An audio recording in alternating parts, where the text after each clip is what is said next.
हरे कृष्णा। तो आप सभी का स्वागत है आज की तासिका में। आज हम प्रेम स्वरूप श्रीवास्तव जी का जन्मदिन नामक पाठ देखेंगे। तो यहाँ पे प्रेम स्वरूप वास्तव जी ने पानी के महत्व के बारे में हमें बताया है।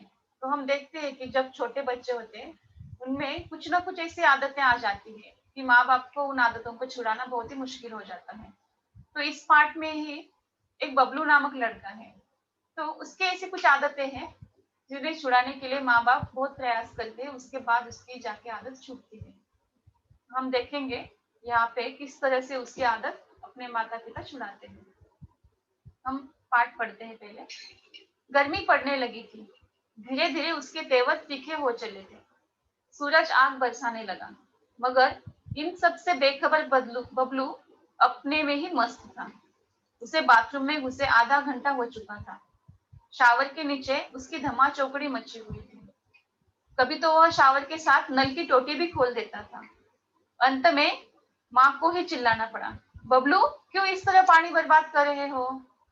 माँ, मैं ऐसा कुछ भी नहीं कर रहा हूँ, मैं तो बस नहा रहा हूँ। इस गर्मी में मेरा मन तो करता है कि घंटों तक नहाता ही रहूं। तो अभी हम यहाँ पे देख सकते हैं कि जब गर्मी के दिन होते हैं तो गर्मी के दिनों में हमें बहुत अच्छा लगता है पानी के नीचे बैठना, नहाना। तो इस तरह से ये बबलू भी बहुत घंटों तक पानी के नीचे बैठता था और हमेशा जो नल की टोटी है वो खोलता था, शावर शावर भी चालू करता था। तो उसकी माँ है बहुत परेशान होती है, फिर बाहर से उनको चिल्लाना पड़ता है कि बबलू अभी बाहर निकलो, पानी बर्बाद मत करो। तो इस तरह से यहाँ पे कुछ शब्द लिखे हैं। तेवर, गर्मी के तेवर तीखे हो चले थे। तेवर का मतलब है तीव्रता, बहुत ही तेज गर्मी थी। और धमा चौकड़ी, धमा चौकड़ी मतलब मस्ती करना। तो बबलू क्या करता था, हमेशा धमा चौकड़ी करता था, बाथरूम में घुसकर उसका गाना गाना, नाचना, फिर नहाना, ऐसा घंटों तक उसका हमेशा का चालू था। तो वो क्या करता था, शावर के साथ साथ नल की टोटी भी खोलता था। शावर भी ऊपर से चालू है, नीचे से नल का पानी भी बह रहा है। बर्बाद, बर्बाद मतलब नाश करना, सब पानी बर्बाद होता था। तो बबलू की इस आदत से उसके माता पिता दोनों बहुत परेशान थे। वह मंजन करते समय देर तक पानी बहाता रहता था। मतलब जब हम ब्रश करते हैं तो बेसिन में जो नल चालू रहता है वैसे ही वो खुला छोड़ देता था और ब्रश करता था। स्कूल में भी उसे अपनी इस आदत के कारण बहुत ही डांट खानी पड़ती थी।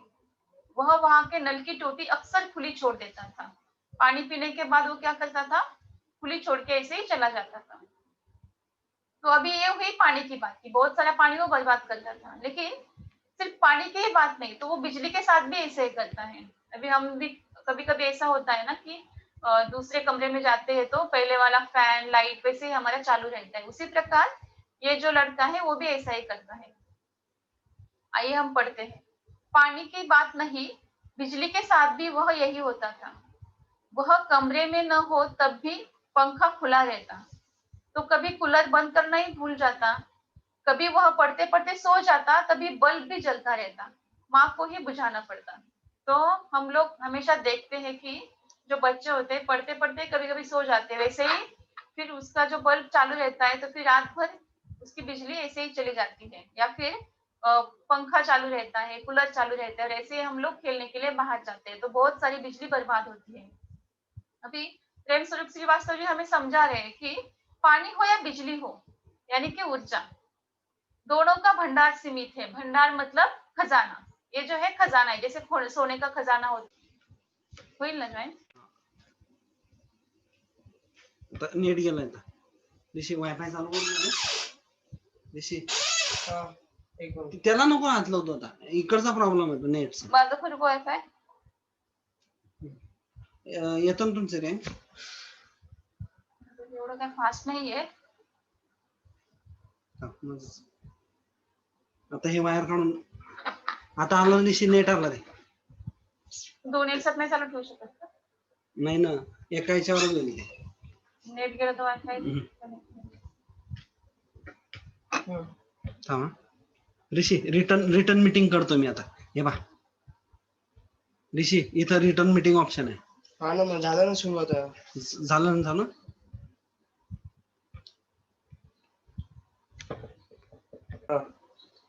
पानी हो या बिजली, दोनों का भंडार सीमित है। तो यहाँ पे भंडार मतलब खजाना। तो सभी दुनिया के लोग अगर ऐसा करने लगे तो क्या होगा?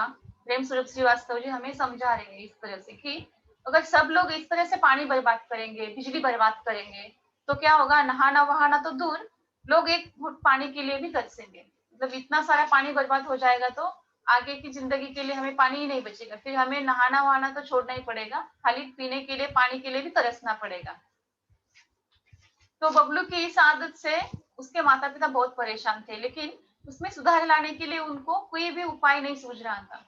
तो अभी एक दिन का प्रसंग उन्होंने बताया कि किस तरह से उसमें सुधार लाते हो। तो उस दिन शीला मौसी की बेटी पूजा का जन्मदिन था। उन्होंने सबको खाने पर बुलाया था। शाम को सब उनके यहाँ पहुंच गए, पर बबलू को वहां सन्नाटा देखकर बड़ा आश्चर्य हुआ। सन्नाटा मतलब गहन शांति। तो अभी हम देखते हैं कि जब किसी का जन्मदिन होता है तो फिर वहां पे बहुत शोर मचाते हैं बच्चे, या फिर बहुत डेकोरेशन किया होता है, लाइटिंग होती है, म्यूजिक चालू रहता है। लेकिन शीला मौसी के बेटी के जो बर्थडे पे सब कुछ सन्नाटा ही था, सब तरफ सन्नाटा था। तो उसे देखकर उसको बहुत ही आश्चर्य होता है कि अरे बर्थडे पार्टी है, फिर सन्नाटा क्यों है? वो देखता है कि मेज पर भोजन लगा हुआ है, गुब्बारे और रंगीन झालर से कमरे भी सजे हुए हैं, लेकिन बिजली की रोशनी नहीं है। अभी बर्थडे पार्टी है तो फिर रोशनी तो चाहिए। कूलर और पंखा भी नहीं चल रहे थे, केवल दो मोमबत्तियों का धीमा प्रकाश फैला हुआ था। सब गर्मी से परेशान नजर आ रहे थे। अभी लाइट चली जाती है तो फिर हमें गर्मी में तो बहुत परेशानी होती है। तो इसी तरह से बबलू को तो बिल्कुल आदत नहीं थी पंखे के बिना रहने की या फिर कूलर के बिना रहने की। तो अभी वो जब जागता है तो बहुत ही परेशान हो जाता है कि पंखा चालू नहीं है, कूलर चालू नहीं है, और रोशनी के बिना तो वो रहता ही नहीं है। अभी शीला मौसी बताती है इसका कारण। गर्मी बढ़ जाने से बाहर तमाम जगहों पर बिजली का भार बढ़ गया है। अभी गर्मी के दिनों में हमारी भी कटौती होती है बिजली की, क्योंकि सब घर में अलग अलग पंखे, कूलर, एसी या फिर टीवी, बहुत ऐसे चीजें जो है चालू रहती है, इसीलिए गर्मी की बिजली पर बहुत भार बढ़ जाता है। तो फिर अलग अलग जगह पे बिजली की कटौती शुरू होती है। तो मौसी बताते हैं कि आज कॉलोनी के इस ब्लॉक में कटौती हुई है, फिर बारी बारी दूसरे ब्लॉकों में भी कटौती करेंगे। इससे क्या फर्क पड़ता है हमें? चलो आज हम पूजा का जन्मदिन हंसी खुशी से मनाएंगे। मतलब वो ऐसा दिखाते हैं कि इससे कुछ हमें फर्क नहीं पड़ता है, फैन हो या ना हो, हम तो ऐसे भी जी सकते, क्योंकि हमें ऐसी अभी आदत डालनी पड़ेगी। इस तरह से बबलू को समझाते हैं वो। फिर पूजा की माँ ने आरती उतारी, मिठाइयाँ बांटी, हैप्पी बर्थडे का बोल भी सभी के मुंह से निकला। धमा चौकड़ी के बीच बच्चों ने गुब्बारे भी फोड़े। सभी गुब्बारे और टॉफियों पर टूट पड़े। कुछ देर के लिए सब गर्मी की परेशानी भूल गए। तो यहाँ पे बताया कि किस तरह से धमा चौकड़ी करते हैं बच्चे।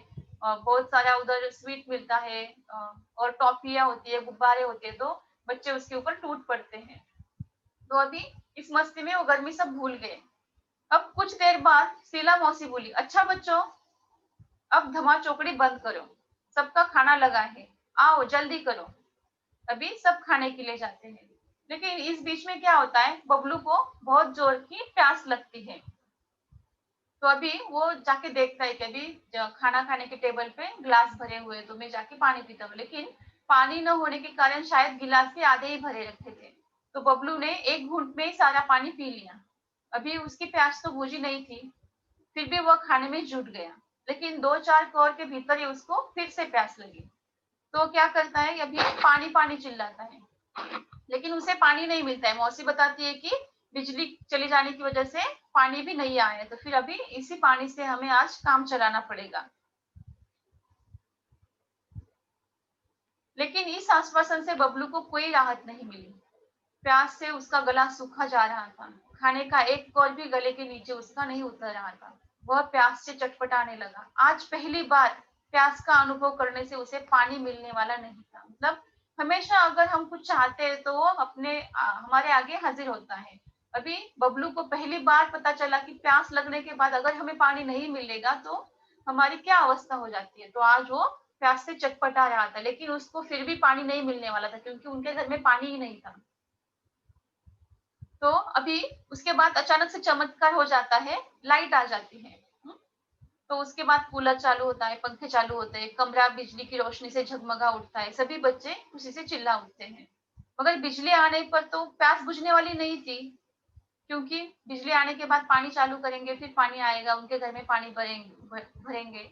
तो अभी फिर भी वो प्यास से चटपटा रहा था। तो उसे पता चला कि अगर कुछ घंटों के लिए पानी नहीं मिलता है तो फिर किस तरह से हमारी हालत हो जाती है। अगर हम ऐसे ही पानी बर्बाद करते रहेंगे तो फिर आगे जाके हमें पानी नहीं मिलने वाला।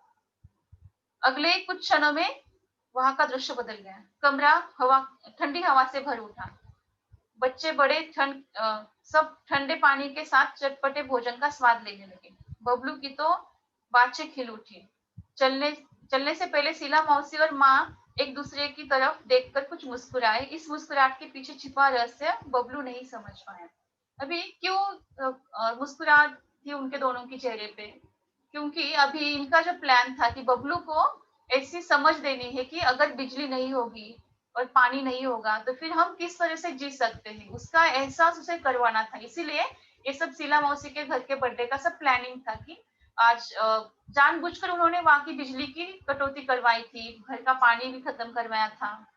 अभी दोनों बातों का उसको एहसास हो गया कि अगर लाइट नहीं है, फैन नहीं है, तो फिर कितनी परेशानी होती है, और अगर पानी नहीं मिलेगा तो फिर कितनी प्यास से हम चटपटाते हैं।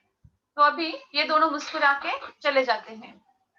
अभी घर जाके क्या होता है देखते हैं। घर पहुंचने पर माँ को बबलू किसी सोच में डूबा हुआ दिखाई पड़ता है। बबलू कुछ नहीं बोला। शीला मौसी के यहाँ जो घटना हुई वह अब भी उसकी आंखों के सामने घूम रही थी। अपने आंगन की गौरियों की प्यास से खुली चोंच, बाहर सड़क की नाली में जीभ निकाले हुए हाफता टॉमी, शीला मौसी के यहाँ प्यास के सूखा गला, पंखा कूलर जरा देर के लिए बंद रहने से बहता हुआ पसीना, बहुत कुछ। नहीं, अब वह ऐसा नहीं करेगा। मतलब ये सभी अब उसके आंखों के सामने ये सब चित्र दिखने लगा कि अगर प्यास में मैंने देखा है कि टॉमी जो है, मतलब रास्ते में कुत्ते पानी के लिए तरस जाते हैं, लेकिन मुझे तो इस बात का कभी एहसास ही नहीं था कि पानी नहीं मिला तो क्या होता है, या फिर जो चिड़िया होती है हमारे घर के सामने आके चिल्लाती है फिर भी हम उसको पानी नहीं पिलाते। तो ये सब चित्र उसकी आंखों के सामने घूम रहा है कि मुझे भी शीला मौसी के घर में यही हालत हुई थी मेरी, यानी कि इस कुत्ते की या फिर पंछियों की, या फिर जो बाहर लोग हैं जिनको पानी नहीं मिलता। गाँव में ऐसी हालत होती है कि गर्मी के दिनों में उनको बहुत दूर दूर से पानी लाना पड़ता है। तो अभी इसके समझ में आ रहा है थोड़ा थोड़ा कि किस तरह से पानी की वजह से हालत हो सकती है। मुझे अभी पानी नहीं बर्बाद करना चाहिए। माँ, कल से मुझे आंगन में किसी बर्तन में पानी भरकर रखना है। माँ हंसकर बोली, तेरे कारण पानी बर्बाद होने से बचे तो रखे ना। मतलब अभी ये थोड़ा समझदार हो गया है, तो बोलता है कि अभी जब चिड़िया आती है, कुत्ते आते हैं, तो फिर उनको पीने के लिए हम क्या करेंगे, बर्तन रख के उनको पानी से भर देंगे ताकि ये सब लोग पी सके। तो फिर माँ उसे बोलती है कि अगर तेरे कारण पानी बचेगा तो रखेंगे। मतलब वो इतना पानी बर्बाद करता है तो उसे लगता है अरे हाँ, तो रखना है मुझे पानी भरकर, तो मुझे पहले पानी की बचत करनी होगी।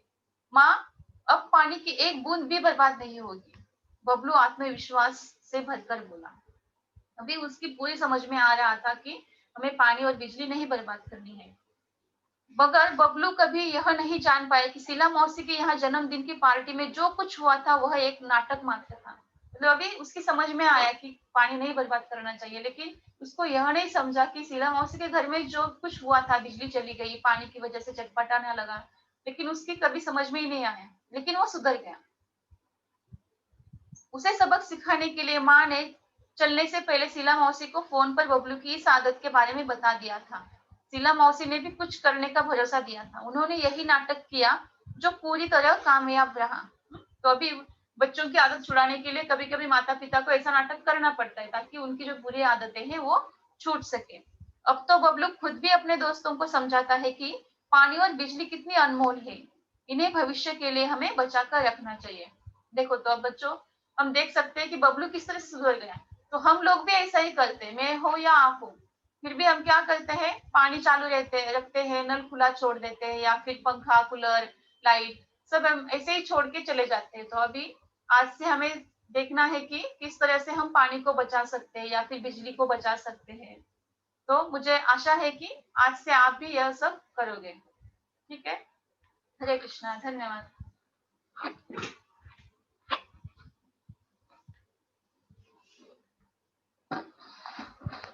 आलंय का?